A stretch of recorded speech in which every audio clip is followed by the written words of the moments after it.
Dr. Jamie Cantor. Thank you all for being here. So excited for this evening.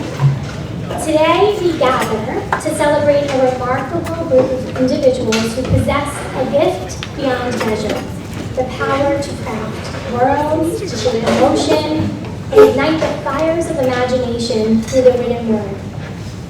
Each and every one of you has embarked on a journey of self-expression, courageously sharing your innermost thoughts, ideas, and stories with the world. I have to stop. I didn't write any of that. That was from ChatGPT, artificial intelligence.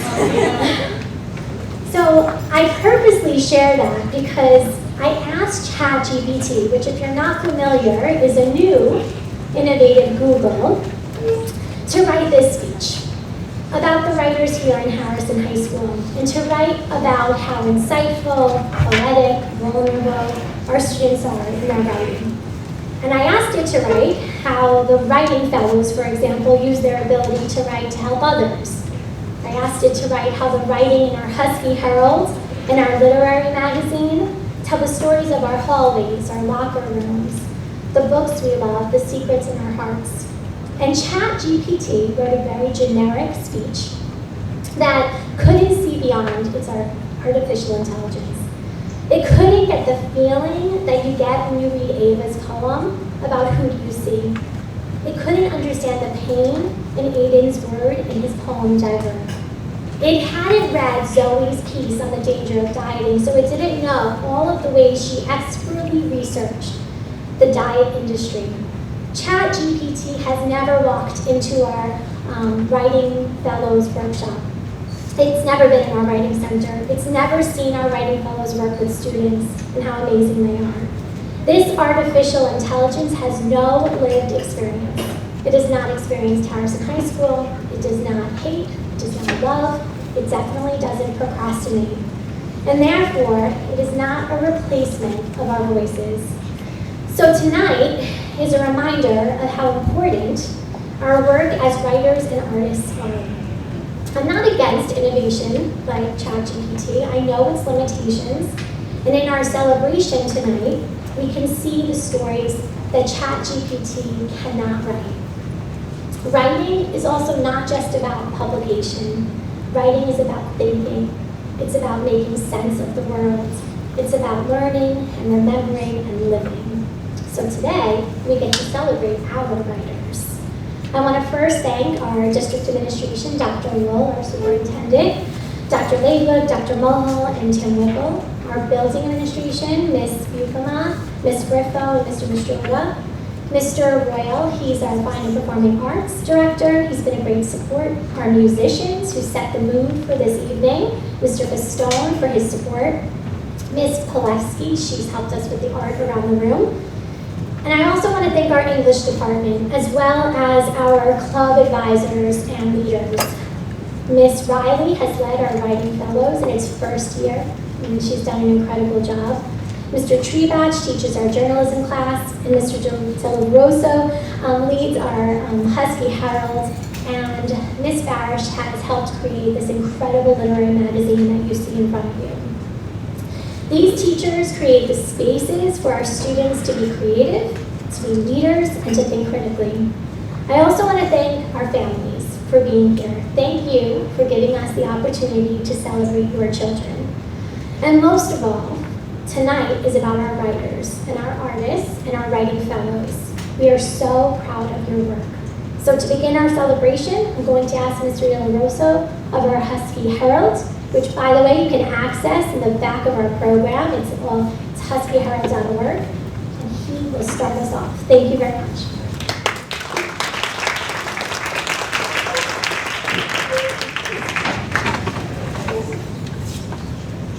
Hi, everybody. I'm Andrew Del Rosso, the advisor of the Husky Herald. I would just like to invite Zoe Korik, the editor-in-chief of the Husky Herald, she's going to highlight the accomplishments of our club for this year.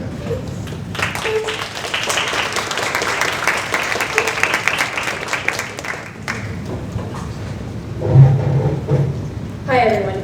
For all those who don't know me, I'm Zoe Korik, the editor-in-chief of our beloved newspaper club, the Husky Herald.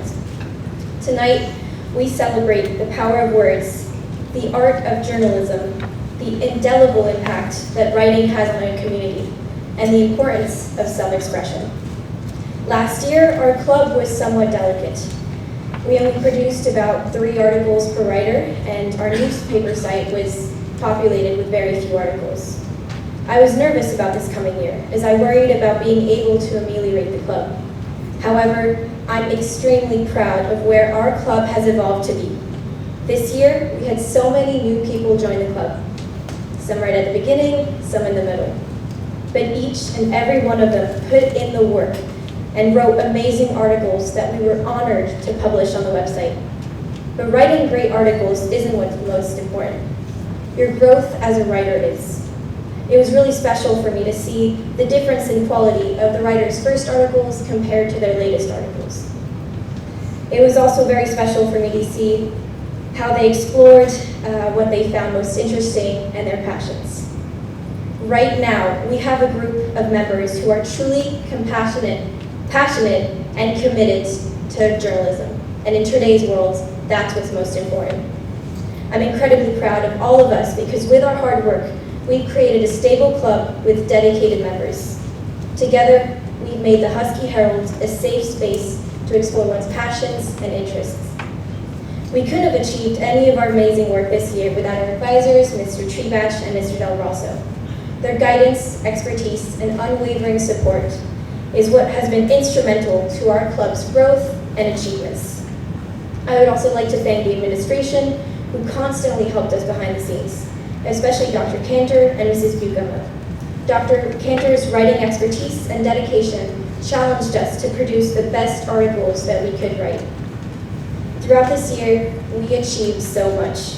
Our dedicated team of writers, editors, photographers, and our creative director worked tirelessly to create thought-provoking articles, engaging photographs, and visually appealing layouts for our website. We covered a wide range of topics, from current events to school news, from opinion articles to teacher interviews. Some of our articles were particularly inspiring and well-written, such as Isaac Schultz' Harrison Phase program, Olivia Navarano's interview with teachers at Harrison High School, and Brian Wolf and Lily Valeri's University of Pennsylvania marching band trip. Isaac wrote a profound editorial on the special education program at Harrison High School. Olivia asked thought-provoking questions to better get to know Harrison High School's new teachers, and Lily and Brian collaborated seamlessly to write an article that made the reader feel a part of the marching band trip. This year was a year of learning, evolving, and thriving. A highlight for me this year was when Roy Peter Clark, a world-famous journalist who has written over 10 books on the art of writing, currently working at the Poynter Institute, and my journalism mentor that I love, I just love him, had a Zoom meeting with us. We were able to ask him questions about how to better our work, but also the actual world of journalism. Not only that, but this year we won an award for the American Scholastic Newspaper Review for our outstanding work displayed on our website. I'm extremely proud and grateful for all of our accomplishments and opportunities to grow this year. I learned so much from the writers, and I'm extremely grateful for the trust that you all put in me this year. Thanks to this club, I was constantly in the world of words, and I hope to continue living in it as an adult. As the next school year approaches, may we continue to seek the truth, to tell stories that matter, and use our voices to inform and empower others. As Emily Dickinson once said, and this can be applied to both creative and journalistic writing, I know nothing in the world that has as much power as a word. Sometimes I write one, and I look at it until it begins to shine. Thank you.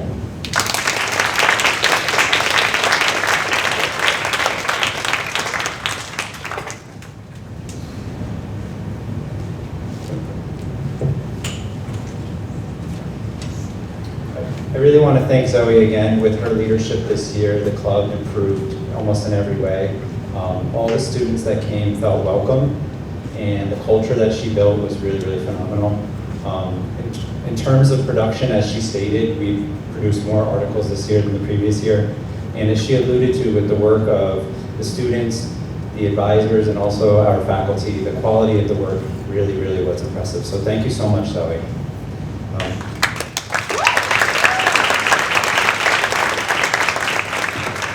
So now we'll call up members of our club to celebrate their contributions to the Husky Herald. I'm going to name all of our writers just so that everybody, whether they're here or not, get the credit. If you are here, please come up. I have a certificate for you, okay? Talia Applebaum, Paula Barbosa, Michael Calvé, Zoe Korick. Come on up.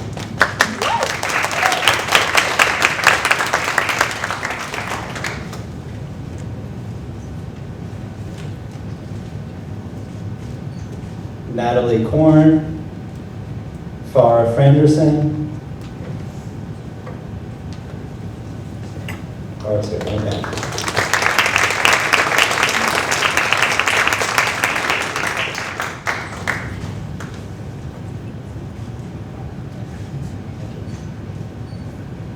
Eleanor Goldie, Shane Larkin, Kate Latini, Olivia Naparano,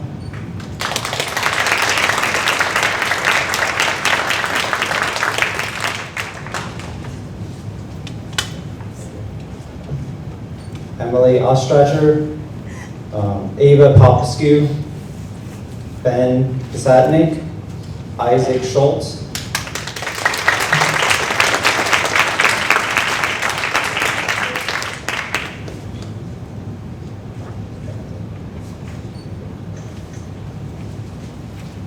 Jared Schwartz, Annalise Serpa, Ava Serpa, Teddy Stevens, Jordan Summer, Brian Wolf, Brian the Senior,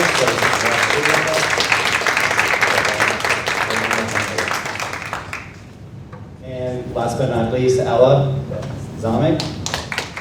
Ella is a freshman who wrote several articles that are really, really high quality. Thank you so much for your contribution this year, Ella.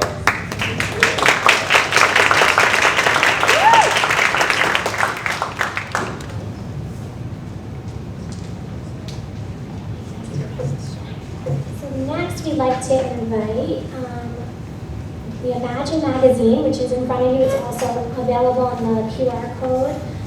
Miss Barish. Thank you.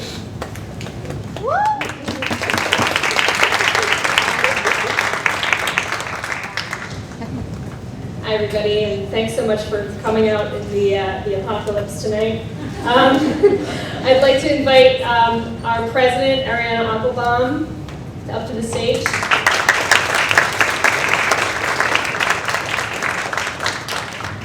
Hello, everyone. Thank you for coming to this important celebration of the talented writers and artists in our school. This year, for the literary magazine, was a year of rebuilding. Our club was mostly made of seniors last year, so essentially this year was a fresh start. It was really challenging for me because I wanted to preserve the old traditions of the club, but also take it as an opportunity for change. Despite the challenges, though, the club members were very helpful in making this year successful. These include Lana Waits, who designed the magazine, and Kate Latini, who designed our contest posters. Thanks to them and all the other members, we had a really great year. I briefly want to share why writing is so important to me. For me, writing has always been a way to express myself and feel connected or in tune with the world around me. Even if I don't end up sharing my writing, I feel like I have a voice still. Stories are what make the world interesting, and they're the one thing I can never get tired of. Writing is especially important in today's world because it portrays unique experiences which we do not get to hear about otherwise, especially in our very unjust society. It makes us notice the smallest things we ignore every day but which are truly important.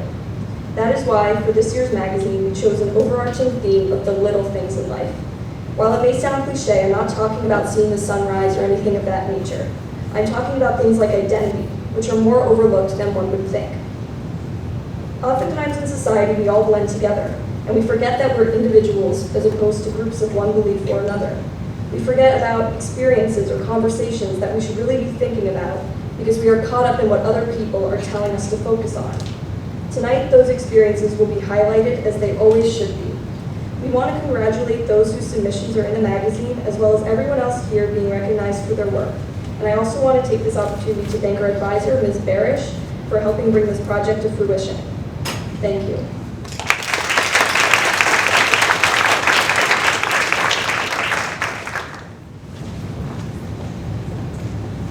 Thank you, Ariana. And I want to give a special shout out to Ariana. This year was a rebuilding year for us. We had a lot of seniors who had graduated, and so Ariana stepped into that president role and really took the reins. And she's only a junior, so we get to have her for another year as well. So I want to thank Ariana and all the members of the club for all of their hard work this year.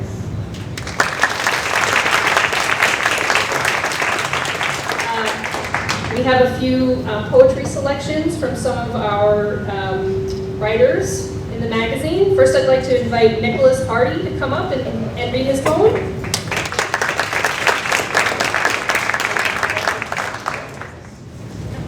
Hello, everyone. Today I'm going to be reading my poem, The Universe, the Man, and His Machine. Below the levers and strings of a master puppeteer lies a vast universe vulnerable to the conquest of a relentless intellectual life.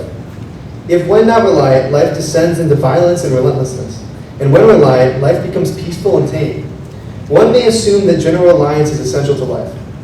But if such reliant peace is essential, then who defines peace? Who defines violence or relentlessness? And most importantly, why does reliance define intelligent life? In the case of humanity, life grows inevitably obsessed with creation, and within such obsession defines themselves as the barons of intelligence. In this sense, life defines its intelligence through its creations. Creation innovates life out of the bounds of adversity. Creation accepts the fatal ultimatum with a blind hope, a hope that time will prove a sufficient benefactor to innovation, as time often has. But what happens when such innovation supersedes life's own definition of intelligence? What happens when human innovations begin to define humanity?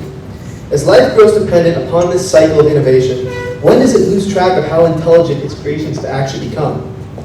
If humanity is but a grain of sand in the scope of space, engulfed in a desert of infinite depth, is it not reasonable to suggest that humanity's success is its own kryptonite? That its purpose, just as all life forms before it, is simply to serve as the architects for future life, to be the mighty determinants of their time and all time beyond. Perhaps the future of life isn't biological, but binary. Alas, humanity's lasting achievement amongst the stars. Thank you so much.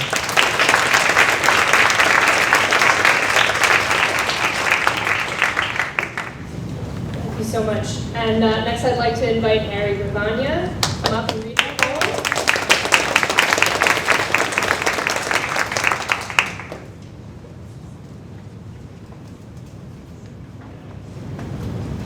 Hi, I'm Ari, and I'll be reading The Guidance of a Government.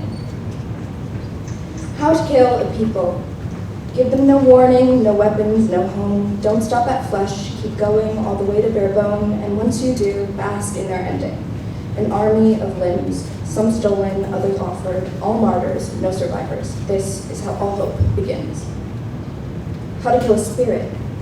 Make them walk in a single file. First a person, then a number, until names sound a lot like wishes and recollection takes a while.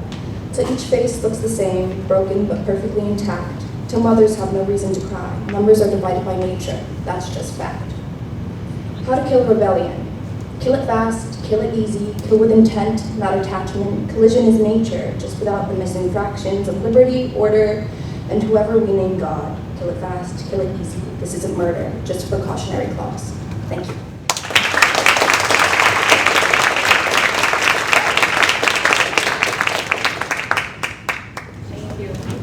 And finally, I'd like to invite Barbara Borrell-Porras to come and read her poem.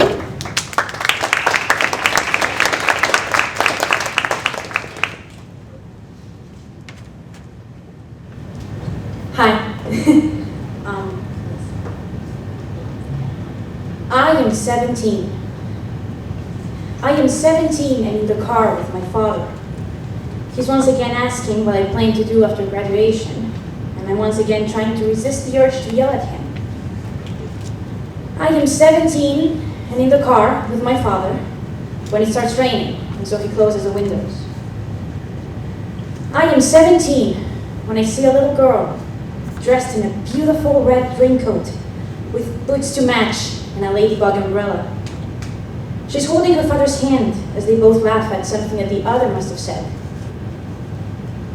I am 17 and in the car with my father, and I tune out what he's saying, as I've now learned to do.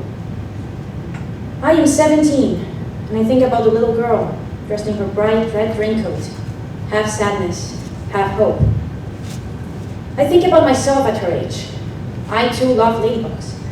And I wonder if the little girl knows that someday she will be 17 and in the car with her father, and she will scream at him to shut up. But right now, she is 5, and I am 17. And the bridge between us has never felt so big. Thank you.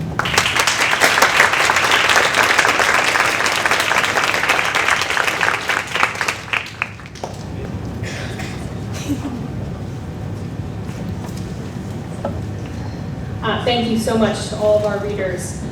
So just like Andrew, we're going to be calling everybody's name who is both in the club and had a piece, both writing or a piece of art in the magazine. So if you are here, please come up. Obviously, if you're not here, you won't be coming up.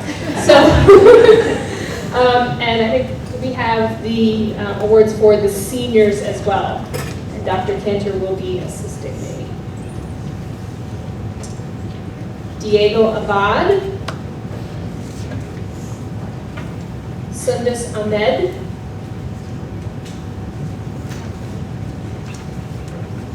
Gianna Allegretti,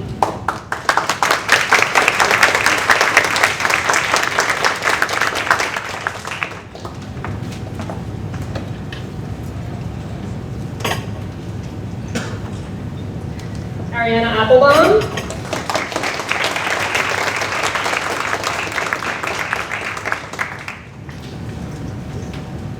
Asaki Arai, Maya Boracek, Barbara Burrell Porras,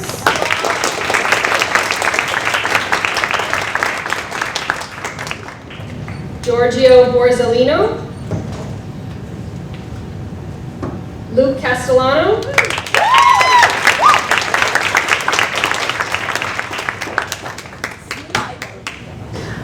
Brandon Corso, Liam Kernett, Mason Danzig, Layla De La Rosa, Mia DeMarco, Jane L. Corey, Layla Anie,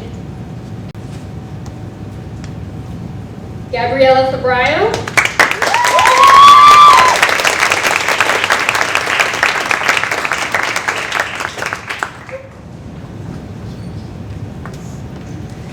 Ava Ferrara, Beatrice Ferris,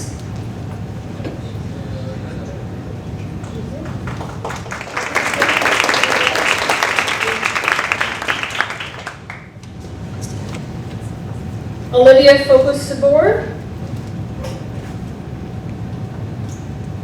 Nyla Gordon,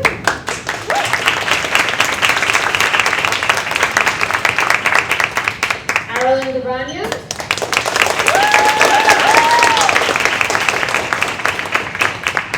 Ava Gergatano, Nicholas Hardy,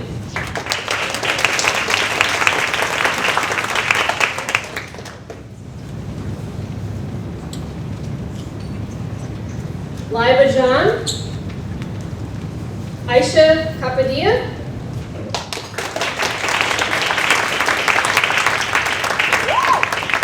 Annalena King,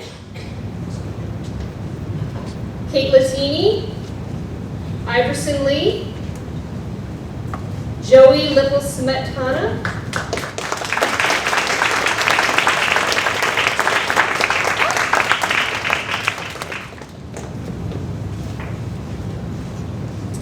Giselle Lopez,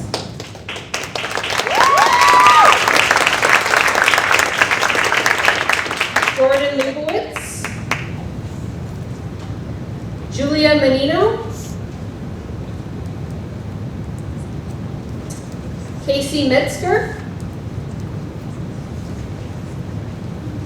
Anna Malero, Nina Montes,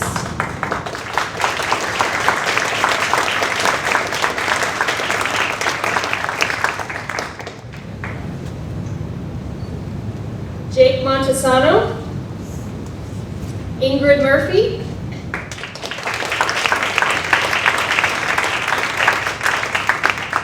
Aiden Ostreicher,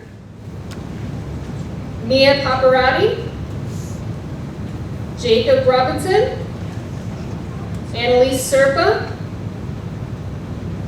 Danielle Topper, Lauren Ugarte, Dominique Ventriglio,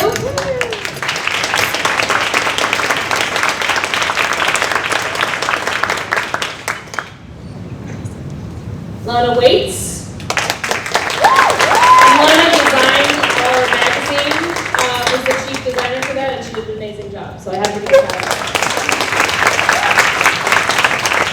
Inez Zaye, Anna Youngstrom,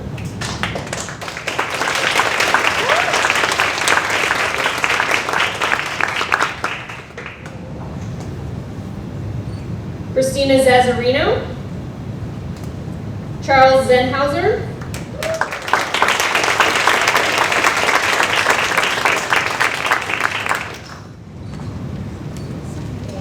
I think that is it. Thank you all so much.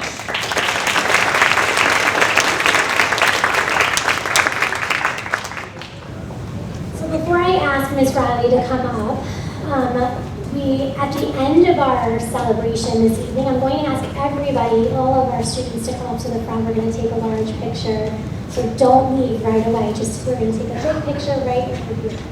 I'm going to introduce Ms. Riley, but what I'd like to say is this is the first year that we have a writing center. And if you're not familiar with writing centers in high schools, they're places where people go to get editing advice, they have a piece of writing they need support with, and so they go there. Now, most high schools, the teachers lead that work. So kids will come into the room and teachers will help them with the writing. And that's one way of doing a writing center. But here in Harrison, we really believe in leadership, in agency, and creating the conditions for our students to do that. So we created our first writing center, student-led writing center at our high school this year. And you're about to meet the teacher and the students who led that work.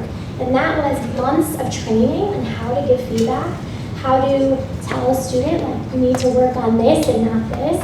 And that's not easy. If you've ever given feedback to your 17-year-olds, I'm positive it was not an easy conversation. So they've done a marvelous job this year, and I've observed it, and it's an incredible space. So with that, I'd like to invite Ms. Riley.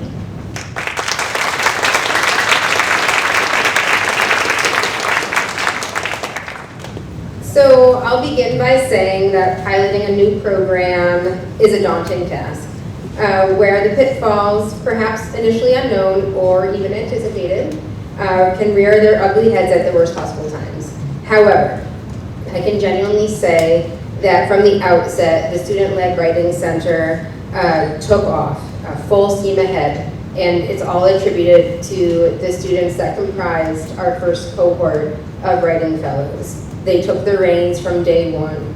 They turned their passion for writing and their commitment to the service of their school and their peers and created a space that was welcoming, where the discourse about writing was not only academic, but also fun and social. And rather than hear me talk about the gains that they made this year, I would love to introduce, and it is my great honor to ask Corby Reich and Farrah Cranston to come and talk about everything that we did this year.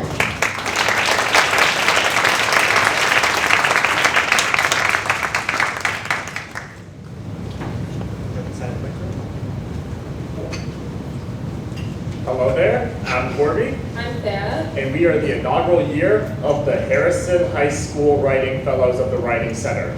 Woo, that's a mouthful.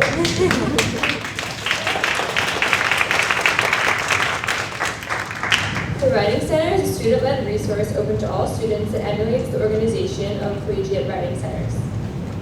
As the first year of the HHS Writing Center, we were given the honor and responsibility of setting a precedent for what the space would feel like in the years to follow.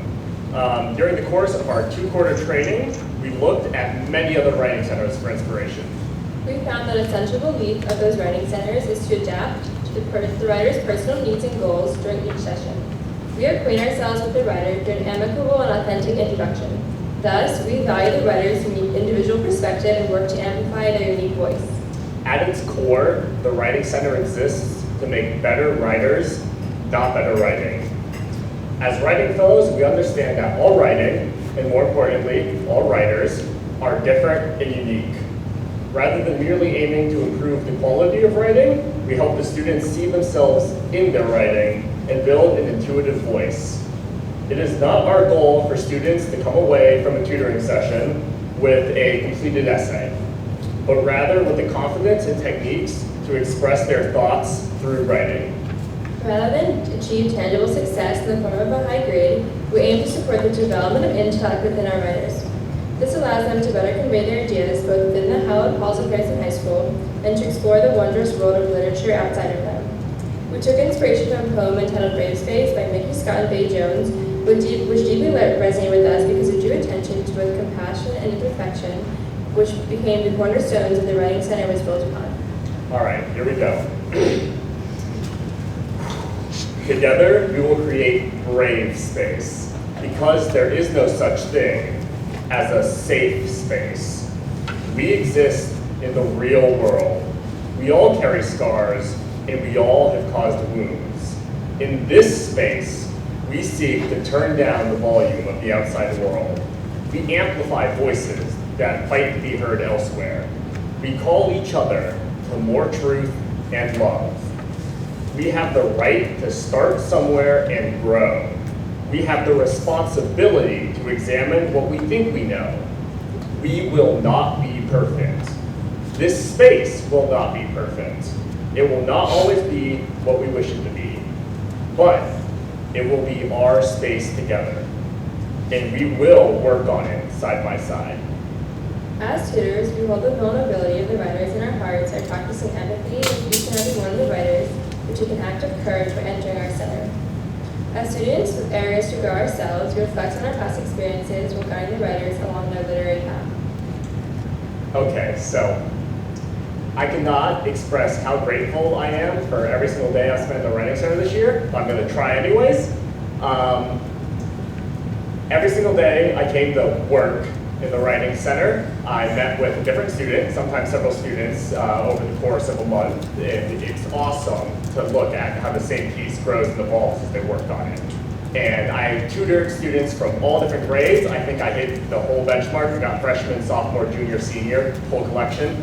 And I worked on essays, research projects, poems, short stories, both for school and stuff they were working on by themselves, speeches, end of the year projects, everything. Pretty much any piece of writing you can imagine under the sun, we've seen in the Writing Center.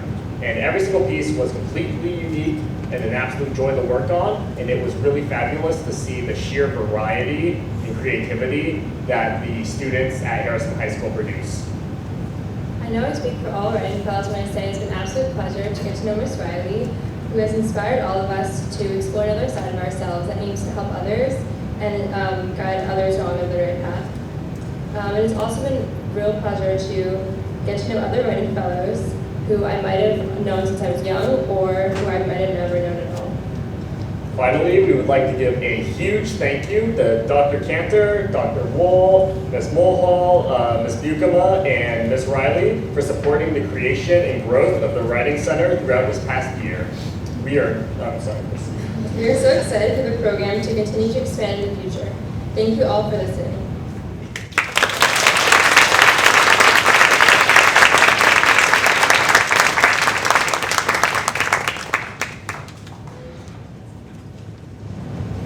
Thank you, Corbin. Thank you, Farah. And what is beautiful about a pilot year is going into year 2, no one's graduating. So we're just going to have more expertise. And I'm looking forward to our cohort 1 being mentors to cohort 2 in the future. So that being said, cohort 1, writing fellows. I'll name the names, and if you hear your name, please come up. So Farah Ahmad, Asaki Arai,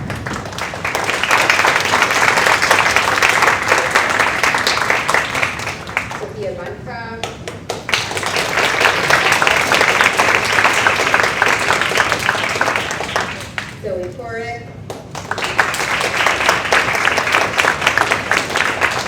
Anna Lace. Sarah Franson.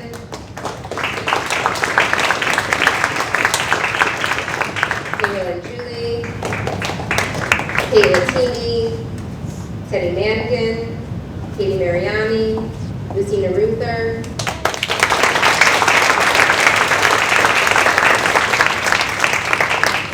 Stella Perini. Corby Wright.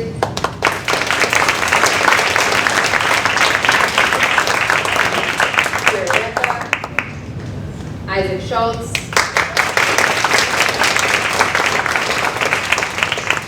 Annalise Serpa. Gianni Tamaro.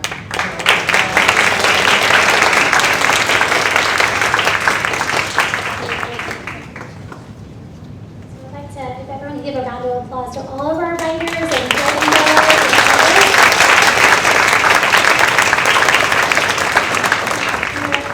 and don't forget we're taking a picture after, but Dr. Woe is going to join us for our closing remarks.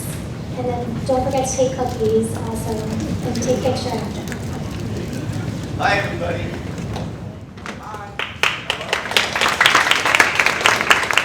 I got to see Corby in action. He gets to be only an English teacher. It's the only job he can ever. I like English teachers. I surround myself with them. Dr. Campion was an English teacher. Ms. Buchema was an English teacher. Dr. Mulholt was an English teacher. Dr. Laban was an English teacher. And Dr. Wool was an English teacher. You get the theme here? So, all of life is a memory. It goes by so fast. You can only catch this moment and then it's gone. I didn't say that. Tennessee Williams said that. Tennessee Williams, my favorite American playwright. He's known for Streetcar Named Desire, Glass Menagerie.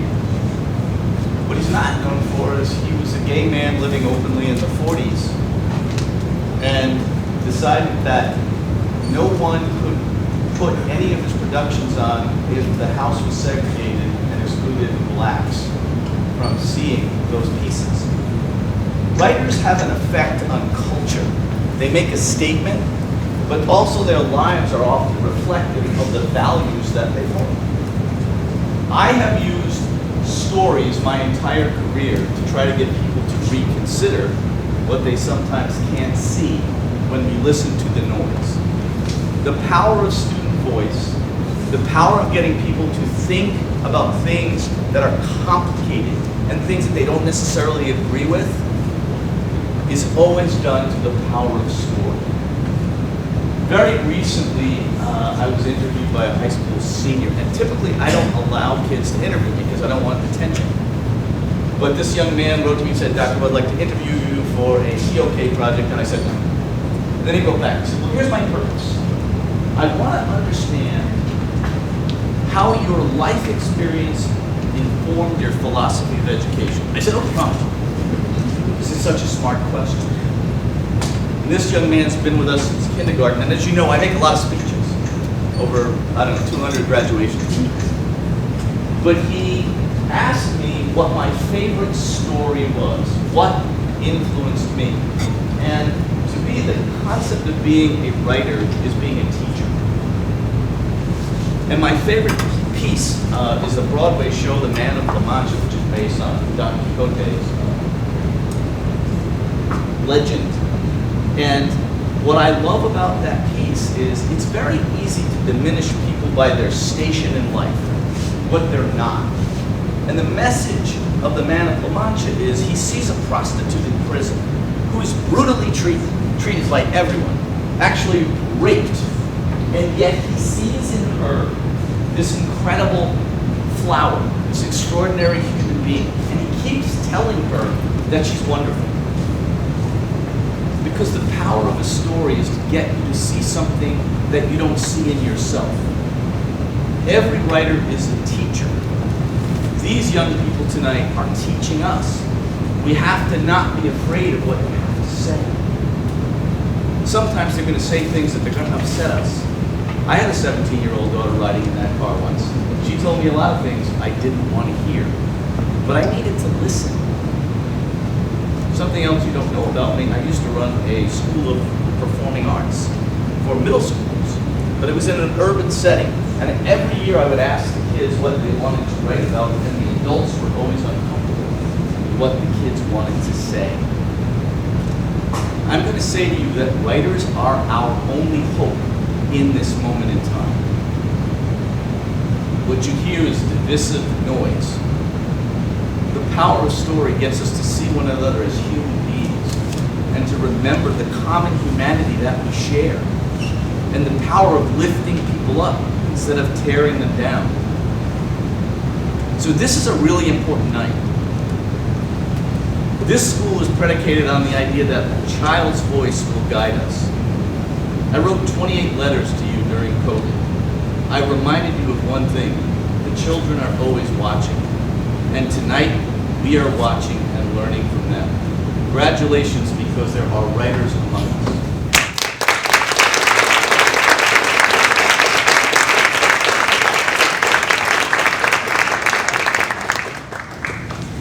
We want to thank you all for coming this evening. I am going to ask one last time for all of our students to join us. We're going to go right over there and take a big picture. Please feel free to take some cookies. And again, we really appreciate you coming out and all that you've done to help us celebrate your children. Thanks so much.